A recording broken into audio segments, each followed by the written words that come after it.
Hello,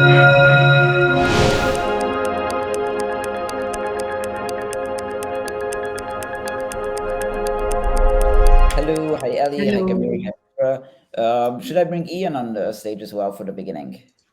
Yeah, he's going to do the outro. Very good. Hi Ian. Hello everybody. Kia ora, hi. Your faces.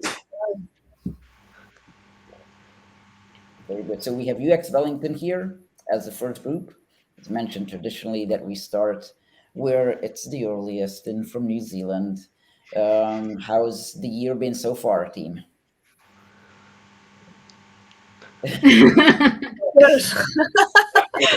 Interesting. Yeah. Half of it is almost up, so maybe good news then. Yeah, I guess it's a weird one. Year 3 of the pandemic. I think I guess we are all adapting to it, especially because New Zealand skipped for more than 6 months, I guess, last year. So now we're feeling it. Mhm. Very good. Well, hopefully it's something that we'll have behind us. Although 24 hours of UX did start basically because of the pandemic, but we hope that we'll stick around longer than it does. Yeah. Of course. So please do feel free to introduce yourselves and your speakers. Okay, so we're live, right? Just confirming. We I are can see live. there. We Okay. are on the stage, and comments are coming in on the right. Okay. Yeah. All right. So, kia ora, hello, hola, oi. These are the languages I know. We are UX Wellington and Studio Tepo. I'm Kamiri from UX Wellington. We are a meetup from New Zealand, and we organize UX related events to the community in Wellington and mostly online these days. So we're going to drop in the chat our links. Check our social media and our meetup.com page so you can sign up for future events. And we're really happy to start kicking off the event once again, third year. It's always a lot of fun. And this year we're bringing Ellie and Mitra from Studio Tempo.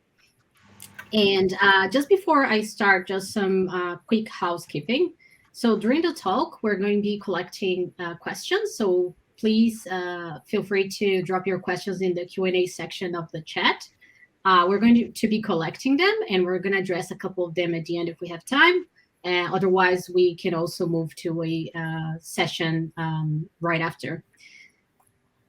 Okay, so Mitra, Homolja, I hope I'm pronouncing right, and Ellie, Tuckey are young women who are architecturally trained and have expertise with engagement with Rangatahi, young people in New Zealand, emerging technology, and decolonization.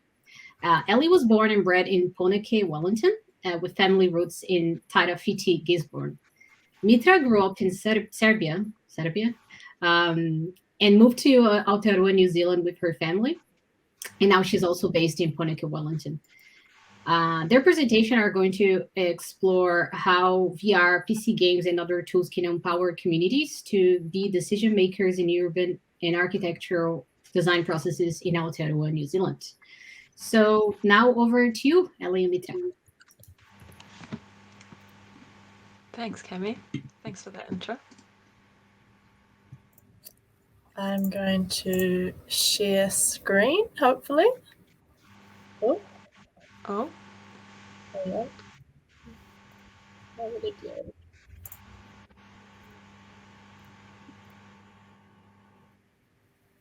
Cool. There we go. Cool. All right. Haere mai, dobrodošli. Welcome, everyone. We're really excited to be presenting to you today and excited to have an opportunity to chat with some of you later on. My name is Mitra. And my name is Ellie. And we're from Aotearoa, New Zealand, and are based in Poneke, Wellington.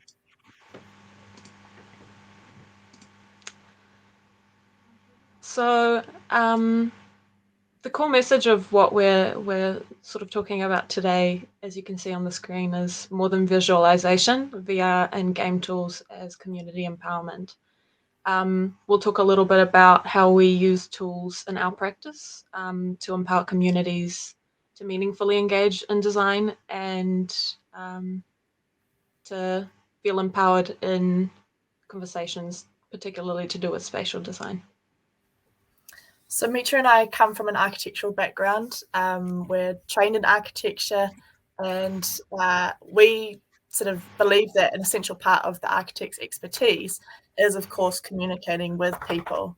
And what we like to explore is how this communication can be enriched with particular focus on collaboration and co-opting design tools such as augmented reality, virtual reality, and PC games. So we use tools that have conventionally in architecture been used for mostly representation, but are changing the user experience of the tools and using them for community empowerment. It all starts with acknowledging community members as experts in their own right, just as architects and designers are experts in design. So a little bit of background, as committee nicely introduced us, I'm born and bred in Wellington, which is the capital of Aotearoa, New Zealand.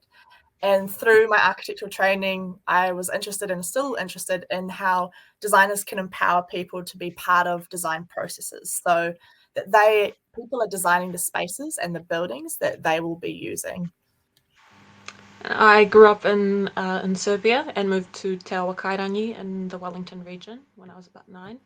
So I'm a first-generation immigrant, and I spent a lot of my youth feeling a little bit misunderstood by adults.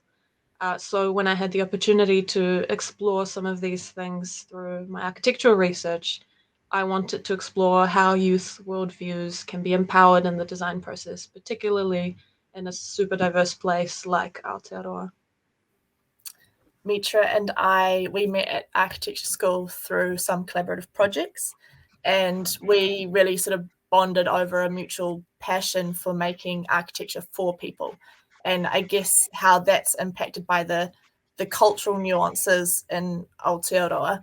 And this led us to undertake a collaborative research project in 2020, which then formed the start of our small business Studio Tepu. So successful design in New Zealand, we like to think, is largely when community expertise meshes with architectural expertise to create a space that reflects the identity of the community it's actually serving. So in Aotearoa, New Zealand, we have quite a unique cultural landscape. Indigenous Māori, Pākehā, who are white descendants of British colonisers, and Tauiwi, who are people from other lands. And historically, the Māori worldview has been marginalised in public architecture and design. In the past, it's been quite often tokenistic gestures rather than meaningful ones. And architecture, buildings, urban design, our public spaces are a reflection of identity and belonging. So on the screen, there are a few examples of what we consider to be successful design that started with people and started with process. And even though there are a growing number of these successes, there's still a lot to be done in the architectural industry. This is because in the industry, it's predominantly Pākehā or white professionals. And while there are more and more people of Māori descent entering the profession, there's still a reasonable lack of understanding of the Māori worldview and how that impacts the understanding and use of space and buildings.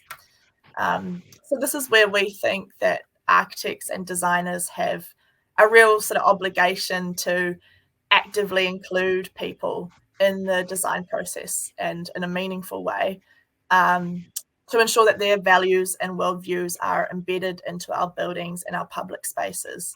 And back to the cause of why we're here now is that we sort of see this as a user experience challenge. And just to preface, Mitra and I are not experts in UX design, but we try to use elements of user experience design to enrich the architectural design processes that we undertake. So when we're thinking about this bigger theme of 24 hours of UX being we in the collective track, we believe that user experience design is at its core about community empowerment. And just because community members aren't trained in architecture, for example, it shouldn't be a prerequisite for them to participate in design decisions and architectural discussions. So this diagram is a briefly summed up version of everything that is included in our practice, and we adapt where we need to, sort of flexing with the needs of the community that we're working with. So the sort of systems thinking is, rather than looking just at the community and their kind of needs for a specific space or building, we look at the whole sort of system of the project and say, how are these people being included in the process from day one to when the design is built? Other things that we do is alongside community engagement, co-design, facilitation, and of course, to do all that, we need to communicate spatial ideas and design ideas. So we work a lot with, of course, architectural and urban design, but also graphic design, animation, video and audio production. The key thing that we'll be talking about today is our engagement tool innovation and how we tailor tools to the needs of the people that we're working for. Yeah, so in an industry where virtual reality is thought of as mostly just a representational tool, we try to use it as a form of deeper engagement. We like to call it a visual spatial language around which designers and community can share and talk about their perspectives and values. And we'll talk a bit more about this in the next slides. As a practice, we explore and design value-based design processes, which inherently involve end users and creative decision-making at the sort of the messy front end of design. We prioritize good process in order to get successful products, or in our case, spaces. So I think a lot of what we do is the foundations of a lot of what we do is the process and how we get people involved in the process making to get good products. So yeah, as Mitra has just said, our work always starts with people. Our research was collaborative with real people and taught us that co-design is not just about the tools that you use, but more importantly, the questions you ask and how the tools can help you ask those questions and possibly answer those questions about spatial decisions. You know, how tall will this building be? What materials might it be used with? You know, how will it be used? All those kind of things that we think about when designing spaces.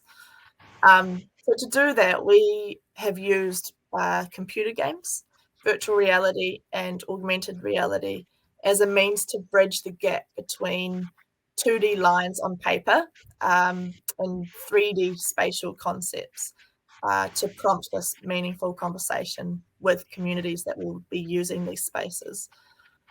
Virtual reality and gaming tools offer this fantastic medium through which designers can explore pretty complex spatial concepts alongside communities. And that can lead to really great relationships and the uplifting of community voice in big public projects. And by that we mean public buildings, whether it's community centres to, you know, national museums or urban spaces like our parks and recreation areas. So we often hear architects in Aotearoa speak anecdotally about spending months of time showing their concepts and plans to their clients, and the clients sort of being like, yeah, cool, that's really nice. And then only when they show them a 3-dimensional model, their clients say, oh, I see what you mean now. Like, I understand what you've been saying this whole time. So there's this broader disconnect between architects and their clients. And to allow architects and clients to be on the same page and to understand spatial concepts in a similar way, we use these tools to offer a visual spatial language. And what we mean by that is tools which show spaces at real life scale so that people can get a feel for it and to better understand the impact of design decisions. The tools that we've found bridge those communication gaps quite well are immersive tools like VR, PC games, and augmented reality. and you can see some of them up on your screen. It's important to note, though, that it's not just about the tool. It's how, when, and why you use the tool. So we will also talk about other analog tools which use this notion of gamification to support these design conversations when things like VR, AR, and PC games just aren't accessible to the community. So we'll go through a few examples of tools that we've developed, and if you're keen to view videos of some of these, I think there's going to be a little bit.ly link popped up, but there's also, if you click a link on the screen to copy, and you're welcome to view those after we finish talking and in your own time. But they will just give a better idea of some of the experiences that we've created. The first project that was part of our architectural research, and which we worked alongside an architectural firm to develop, the purpose was to help them reach a wider demographic of young people to include in their design of a youth hub in Christchurch. So field architecture and urbanism were sort of at a point in their project where they wanted to go back to young people to ensure that the initial workshops and initial engagements that they had with them were translating well into the youth hub design.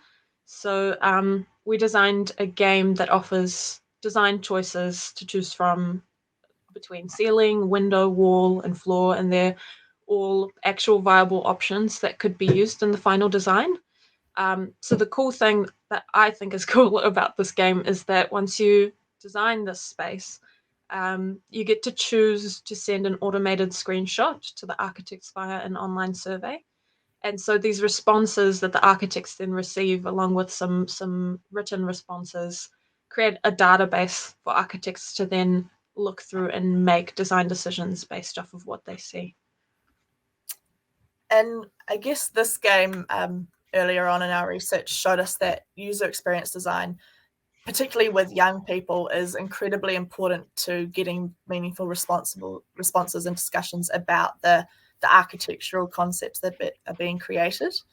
So from a youth perspective, gamification creates this excitement and energy for an otherwise pretty mundane activity of looking at plans and 2D images. And the 3D sort of visual experience becomes a language accelerator, creating this kind of dynamic environment where space can be comprehended really easily.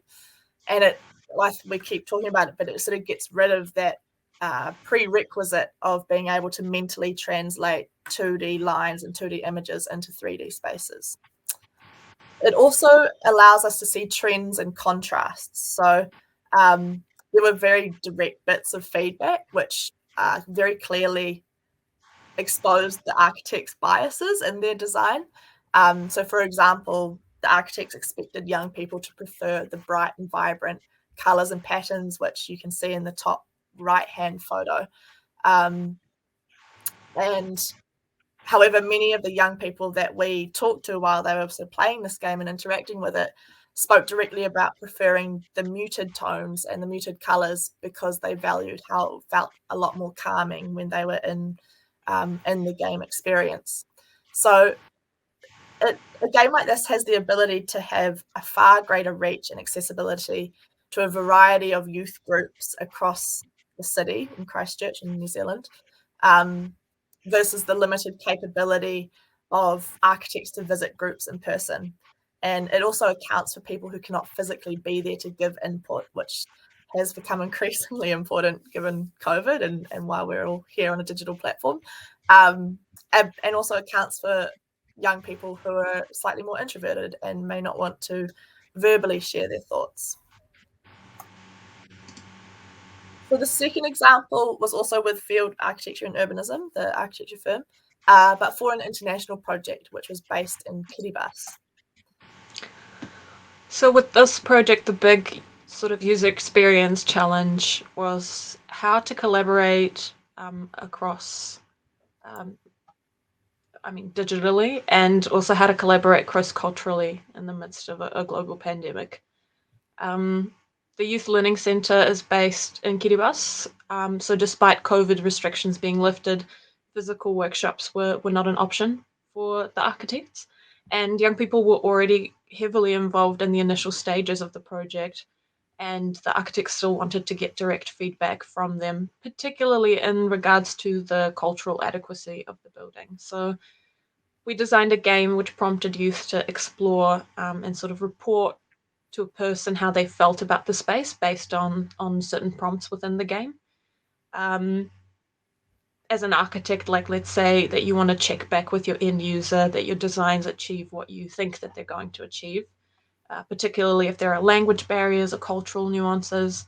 So this game, by asking sort of open-ended questions regarding color and spatial qualities, functionality, what activities they would have there, how does it feel like the young people can see their culture being reflected back in the architectural space. It allows for a wider variety of responses and provides youth the agency to raise concepts that the designers may not have even thought of yet. It also, again, pulls out unconscious bias and assumptions that designers might bring with them when they are designing. So the Kiribati team mentioned a couple of times that they had seen a video prior to playing the game, and then they had played the game. And because the video is curated and you're being sort of shown through the space, it was quite a different experience playing a game in which you get to look up around behind at a whim, and you get to go at your own pace and explore it where you want to go. So that exploration of a space enables this curiosity, which enables a spatial thinking about spaces differently to how you would think about them in a 2D image. And it wasn't just about exploring spatial concepts, but also exploring how young people want to participate in the design of their spaces. So in this next example, we used virtual reality to help co-design the design process. So the virtual reality and augmented reality experiences are in here design potentials that came from earlier conversations with young people.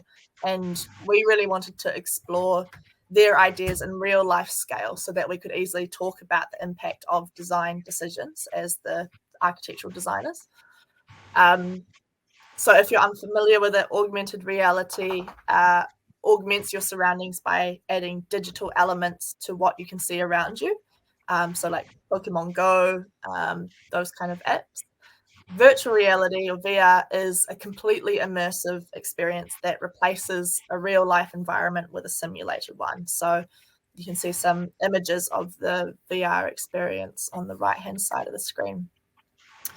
And what we did here was sort of tailor the tool to prompt discussion with young people about not only how they use space and what they value in these spaces, but also to use VR to not just improve virtual worlds, but to enhance how we imagine the future of our real world.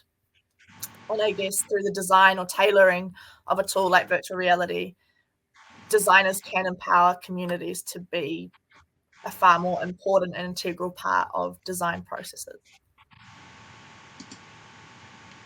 The final digital tool we're going to talk about is another PC game that was designed to explore different housing types with young people. A little bit of background is Wellington or Aotearoa, New Zealand has a bit of a housing crisis. I say bit of, it's all we talk about for the last sort of 10 years. But in this housing crisis, young people, and when we say young people, we're talking kind of, mid to late 20s and younger, but they're massively impacted, and Mitra and I are part of that cohort. Getting into a sort of a first home or anything is increasingly difficult, and then the renting situation, there's some pretty shocking rentals out there. So housing's a massive conversation in Wellington and in New Zealand at the moment. And for this example, we were brought on by Wellington City Council to talk to young people about their values and their aspirations for housing in Wellington. So in these sessions, we used various tools that were used to sort of prompt rangatahi or young people to talk about their lived experiences. And they tended to gravitate towards the tools they were most interested in or comfortable with. The discussion around the future of housing and how young people feel about housing, especially in terms of density, lighting, access to amenities, transport, all of those things that you sort of need to live your life comfortably, was supported with a sort of a basic computer game again, which players could switch between worlds, and these worlds were moving through different scenarios of density, of again those topics of lighting, of amenities, of transport, and exploring the different consequences of each of those typologies at their own pace. So the spatializing tool offered a bit more of an immersive experience of space. It created that visual spatial language that we keep talking about, that young people could use to back up group discussions, to sort of explore their own thoughts and biases about the different typologies, and allowing the young people to interact and engage with the topic in a meaningful manner. The response from young people to doing online surveys and checkbox exercises was that it was quite unmotivating and lacked that human connection. We spoke a lot about how those checkbox exercises really miss the point of engagement. And from a spatial perspective, using these digital tools are examples of media which offer a quick and immersive way of exploring space at a person's own pace. In the context of these discussions around the built environment, the impact of having a diverse toolkit can have on an engagement can be substantial, and pivotal to finding a common understanding with whoever we're engaging. So to change tack a little bit, but still talking about a diverse toolkit when it comes to architectural and urban design, we've also explored and developed a few analog tools that empower communities to contribute meaningfully to these sort of big conversations.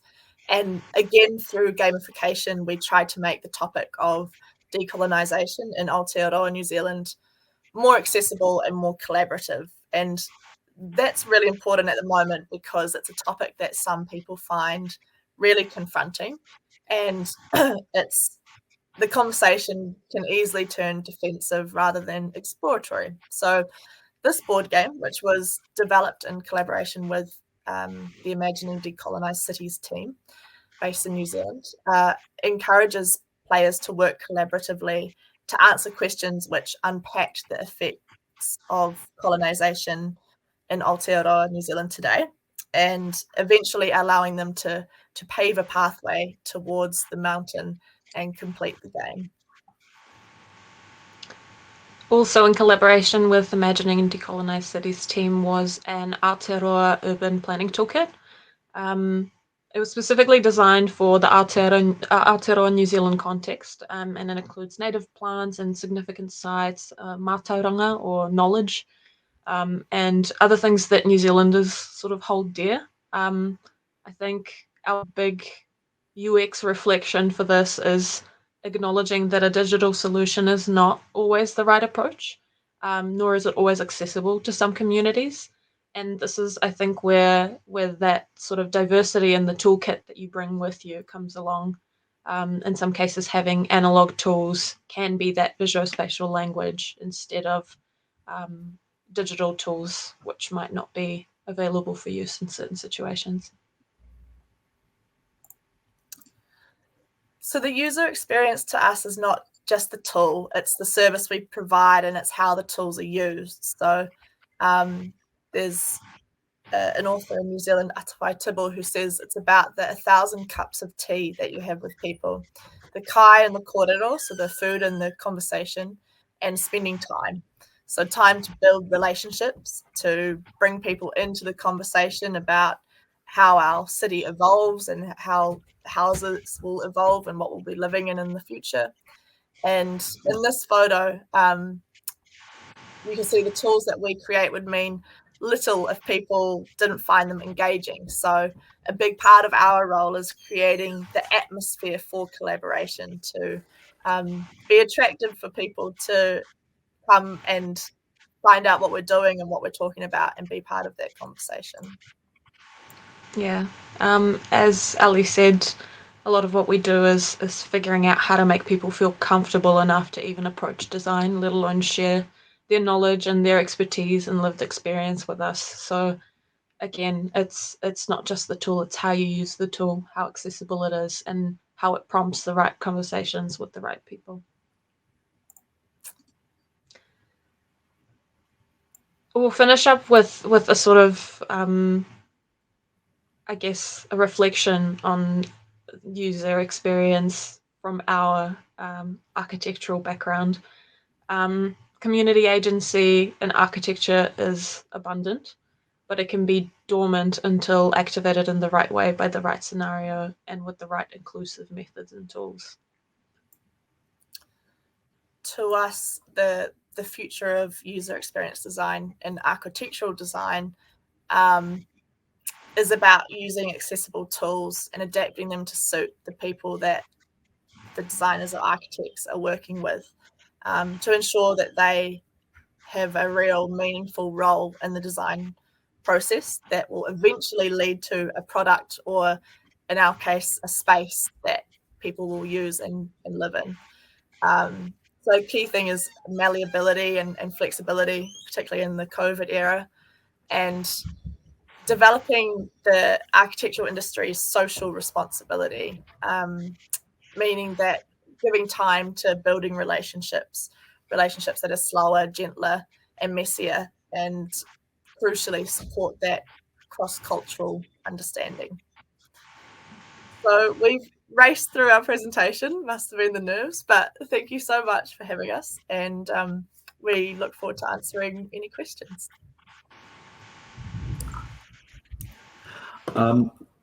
Thank you, Ellie and Mitra. That was an amazing talk.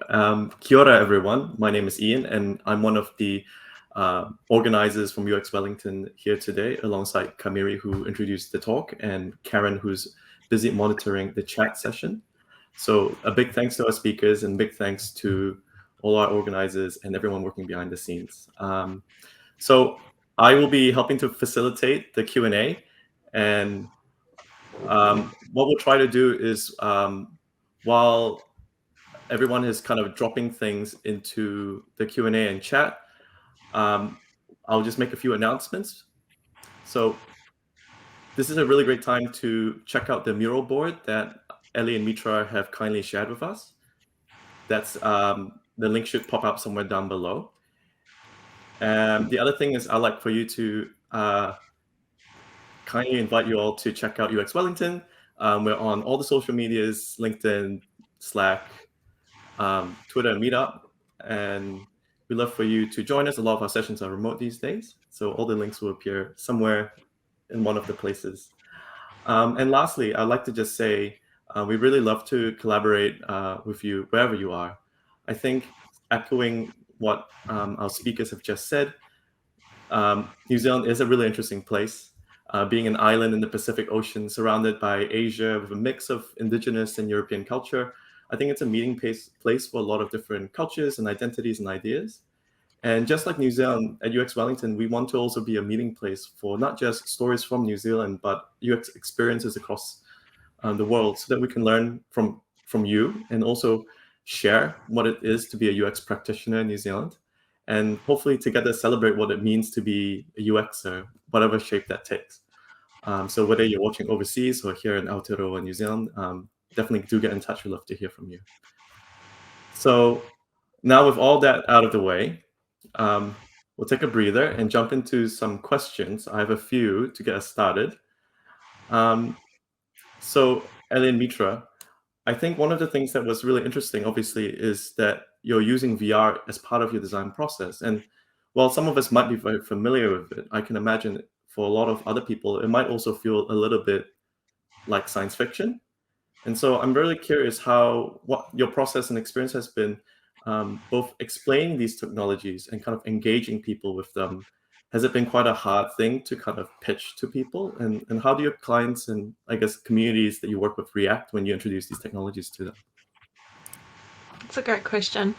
I think for the young people that we've worked with, it's usually a lot of excitement. Some of them had never had the experience of being or experiencing VR, so it was really fun and interesting to see young people experience it for the first time and to sort of, that wow moment of putting on a headset and being in a different simulated world. I don't think we've ever had any trouble convincing anyone to try VR. I think a lot of people just haven't had the experience of trying it, but I think that as long as we are explaining to people why we're using VR and what they can sort of expect within the VR simulation, that always helps, and it also helps intrigue people to want to give it a go. Yeah, young people are easy. They'll try anything. So that's never been an issue. And I guess older people are sometimes a bit more hesitant. But usually VR isn't the only tool that we're using. We'll often have 2D visuals, images printed off, or the urban planning toolkit and stuff with us as well, to say these are the sort of same conversations that we're having, but experience it in like at one-to-one scale, at real life scale. And then that usually kind of, with a bit of explanation, gets people keen. The other thing we found is that virtual reality is very an individual experience. So what we try to do is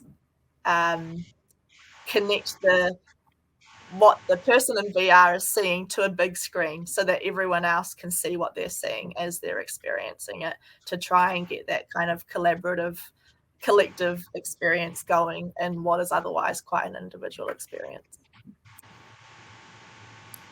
Yeah, I think that was a really good point, because I have worked in VR before, and I do definitely think that is one of its potential downsides. It is a little bit inaccessible for certain situations, and so that's really cool that you found ways to kind of not just have it so that people are staring at the person looking around and not seeing anything else. I thought I saw a Q&A, question in the Q&A section, but it seems to have disappeared. So we'll see what happened there. But I have a couple more questions anyway. And Kamiri, feel free to ask any as well if you have any on the top of your mind. I think another thing that was really interesting, reflecting on our, I guess, current society, is that we're kind of shifting from this mindset of there are producers and consumers, like I go out and buy something and a factory makes something, to kind of this idea of like being creators on a platform. And I think there's something really interesting about how a kid these days can go viral on TikTok by making something in their bedroom, right? And I think as part of that, and you can start to see this in some of the industries like music, where there is a shift in who actually is a driver of that creation process. And I think part of that as well is like bringing, I think you can kind of see the shift of power balance in that, towards more independent individuals and communities, where traditionally have not been the case. And I think in one sense, your work is building off that as well. And so I'm curious, do you see what is the trajectory for the work you're doing? Do you feel like that we will live in a world in the future where cities are truly designed from the ground up, and the communities and rangatahi or children that you're engaging with are not just part of the design process, but also the primary drivers or even the creators of that?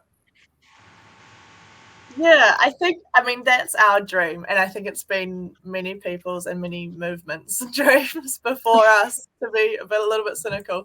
But I think that even we're talking about the architectural industry, that's kind of where we sit. But in that industry, terms like co-design are, tossed around pretty freely now, and people are starting to question, well, hang on, what is good co-design? And so I think there is a slow but sure shift towards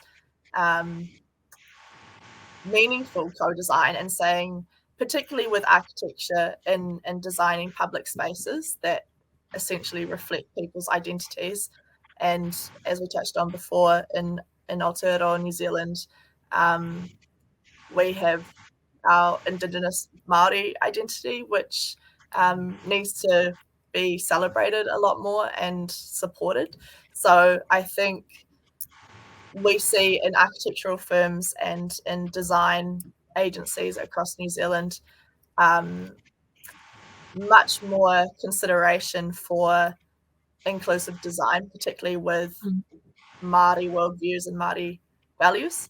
And we're just kind of doing whatever we can to support that and add our 2 cents in to be like, yep, this is, if it's good for Māori and it's good for young people, it's good for everyone. And I think, just to add, that's where the Māori worldview is essential, if not crucial, to the future of Aotearoa.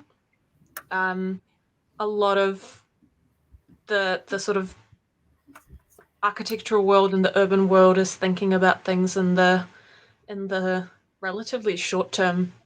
Most of the plans that get made are made within the next 10 years, 30 years, 50 years, whereas Te Ao Māori is looking at things 50, 500 years into the future, and always thinking about the rangatahi or the young people who will end up living in the future that we're sort of shaping today. So I think that taking a step back has been a huge part of what we try to encourage the people, especially the older people that we work with, is decentering your current sort of life for a minute and thinking about the next generations and what we're leaving behind for them. Awesome. So I'm finally seeing the Q&As pop up. So thanks, guys, thanks everyone for all the questions. I'll try to group them a little bit together. So there's one about communication back to your clients. So Wendy Tom asks, how do you manage to communicate the final decision back to those who were involved in the co-creation process? And kind of, I'm going to add another question to that from Peter, is what happens to your engagements? How do you summarize outcomes and actions? And how do you remain involved in that process? Great questions. For the first sort of part of the question, I think I guess it's both questions at the same time. Working with communities means having a constant dialogue, and I think that's where a lot of the co-design in Aotearoa lacks the actual co-design component, is that there's sort of a couple of engagements that are made at the beginning. There's an outcome that's been decided on. A few sort of primary stakeholders are involved, and I'm generalizing here, but a few primary stakeholders are involved, and then something gets produced. And it's very rare. It happens, but it's very rare that the community is brought along the way, and that they fully understand, hey, if we make this design decision, this is the impact it'll have on your life, and this is the impact it'll have on your community and your children and your sort of day-to-day living. And for us, a massive lesson has been the constant communication of where you're at with clients, and particularly with community members. Community members of us, they know what's going on. They know that things take time. They know that things change. They just want to be kept in the loop. So it's that reporting and that back and forth that's crucial to having that trust and that relationship building. We also, to the part of the question that was, how do we communicate outcomes back to the community? I think that's often tailored to whoever we're working with. So there might be, a concept. There might be engagements done with young people or a community group about a design, and then we'll work with the architects or whoever to come back with their sort of concepts and then communicate that back via virtual reality, via animations, via video, whatever sort of platform, or more analog tools like 3D models, physical models, that kind of suits the people that we're working with. So it just flexes, it changes every time. Was there another part of the question, Ian? Sorry, I can't quite Oh, remember. no, I think you answered it well. So I'm going to ask the easy one from Milan. Do you plan to share this presentation slide after the session? We can do, yes. Nope. Yeah. Okay. And we'll try to figure out a way to do it in the easy way. Maybe we'll figure it out. So I'll kind of ask another question around tools. So a few people are curious about the tools you used. Are these tools custom developed, or are they available as a toolkit, or do you pull out things based on what's needed on the project? And also, maybe I'll throw in another question: Has those tools that you've been using changed since you've, as part of COVID and as part of the pandemic? Because some of your things, some of your engagement is quite in person. Yeah. So I they. think, oh, Yep. you No, go. you go. Sorry. No, you go. The first line of question is, yeah, they are often custom made at this sort of stage, and I guess our aim is to build up a toolkit, and so the digital tools and the analog tools, the urban planning toolkit with imagining decolonized cities is aiming to be put into production, hopefully, but we're still working on that, so that's still in process. And yeah, same with the board game. Some of the virtual reality and computer games, at the moment, that's sort of just building our toolkit, and we're still learning lots about. We use Unreal Engine. I don't know if anyone's familiar with it, but Unreal Engine to develop those. So we're still learning heaps in that. That was actually a key thing that changed because of COVID. We were pretty excited about working with virtual reality and face-to-face engagement with young people for our research, and then COVID hit and we weren't allowed to be face-to-face with anyone. So we used that software, Unreal Engine, to create these computer games, which we would never have done if it weren't for COVID, quite frankly. So yeah, as contexts change and communities change, we flex the tools around them. And not just the tools, but the way that we're programming and developing the tools. There's been, every time we sort of show someone a show reel or a demo, there's something new that we learn, whether it's about the colors that we're using and making sure that they're more accessible to neurodivergent people, and whether it's to do with usability and how likely people are to even approach it, and what needs to happen for people to be able to comfortably sit down at a computer and have some time to play around with it. So there's always a lesson with every time we sort of talk about it. Yeah.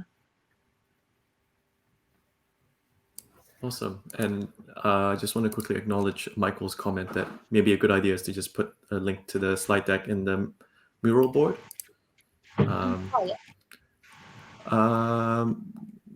So one question I see here is around the Uncanny Valley. Has that been, let me try to find it. So Richard asks, how do you minimize the Uncanny Valley effect when dealing with VR experiences in your specific context? Has it been something that you've encountered? That's a really good question. Yeah, so what we often do is, particularly with VR, right? So you can go a number of different ways, and you can go hyper realistic, right?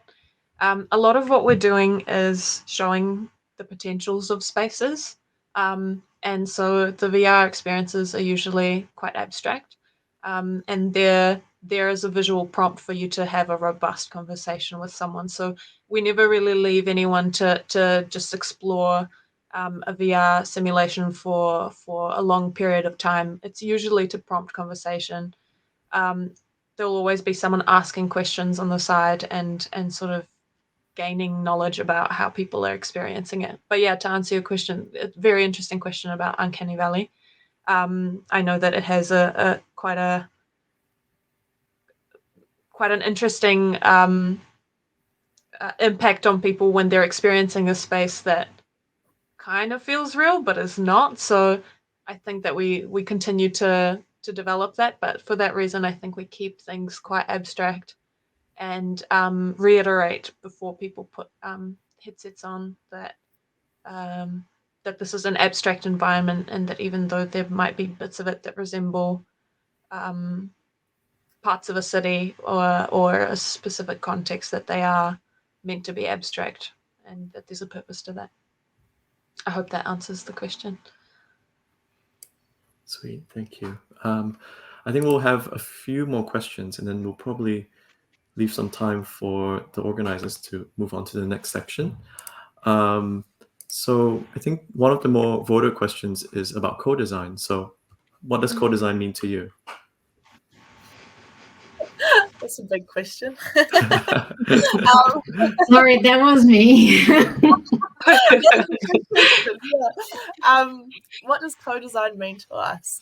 I might speak for myself, and then Mitra, it'll be interesting to see if it means similar things to both of us. But to me, it means a relationship with people, and that's a two-way relationship, not a extractive relationship. So a two-way relationship, I guess there's give and take from both sides, and in the architectural industry, the designers or the architects can offer their architectural expertise, but co-design means to me that the designers and the architects have to understand that the community is the expert in the way that they live and in the way that they use spaces. So to me, it's kind of recognizing that mutual expertise in different areas, I guess. Couldn't have said it better myself. I think the only thing that I'll add to that is that, like, the act of co-designing for our practice involves ensuring and making space for people to feel comfortable enough to share those expertise. We've had many situations, particularly with young people, where the mindset that they're coming into engagements with is, I can't draw, therefore I can't contribute, or I can't do this, therefore I can't speak on this. And it's a matter of making a comfortable space where people feel safe enough to share, and ensuring that we're actually advocating for the community voice to be central to any design decisions that are being made. So that's what I view our role in the co-design process. Thank you. Awesome. Thank you very much. A great start to the event with the talk. And Ellie and Mitra, thank you very much. And to your point earlier, that you started with saying that you're not UX experts. And I think that the whole point of this event and many these events is to get new insights, new kind of input. And UX has been borrowing a lot of practices from architecture. So I think it's really good to see what's happening. And I have to admit, I'm really impressed by the fact that you build these tools custom for these interactions. And I'd love to sort of join the Q&A session, because hopefully you will be going, Kamiri, into the Q&A session. So there is, for all of you listening, on the left hand menu, there is a sessions tab, and you can just click on that and search out this talk. So UX Wellington and the talk title, Modern Visualization, VR and Game Tools as Community Empowerment. You'll be able to search that out, go in there, and there Kamiri and Ian will also be able to invite you over onto the stage, so you can have a co-creative conversation where it's not just you on the screen, but everybody. So hopefully that'll work well. Any additional thoughts from either of you? just thank you for inviting us again, and I hope you all enjoyed this talk as I did, because I thought it was awesome. Thank you. Very much agree. Thank And you so there much, was a everyone. question regarding sharing the slides. So we have an organizer Slack channel. So Kamiri, Ian, if you can share the presentation with us there, then we'll make sure to spread it after the event itself as well. Oh, perfect. Thank you. Very good. So UX Wellington and their speakers, thank you very much. And hopefully we're already starting to see the next speakers. So I will be transitioning you out of the main stage area, and then you can go into the session to continue the conversation here. So all of you listening, there are the main options now is either to go with the session into the session QA to stay with UX Wellington, or rather to stick around here for our next talk, which will be quite interesting as well, because it will be tips around designing for Chinese content. I believe. What am I missing? I think that should be it. So I will be transitioning you off here. Thank you.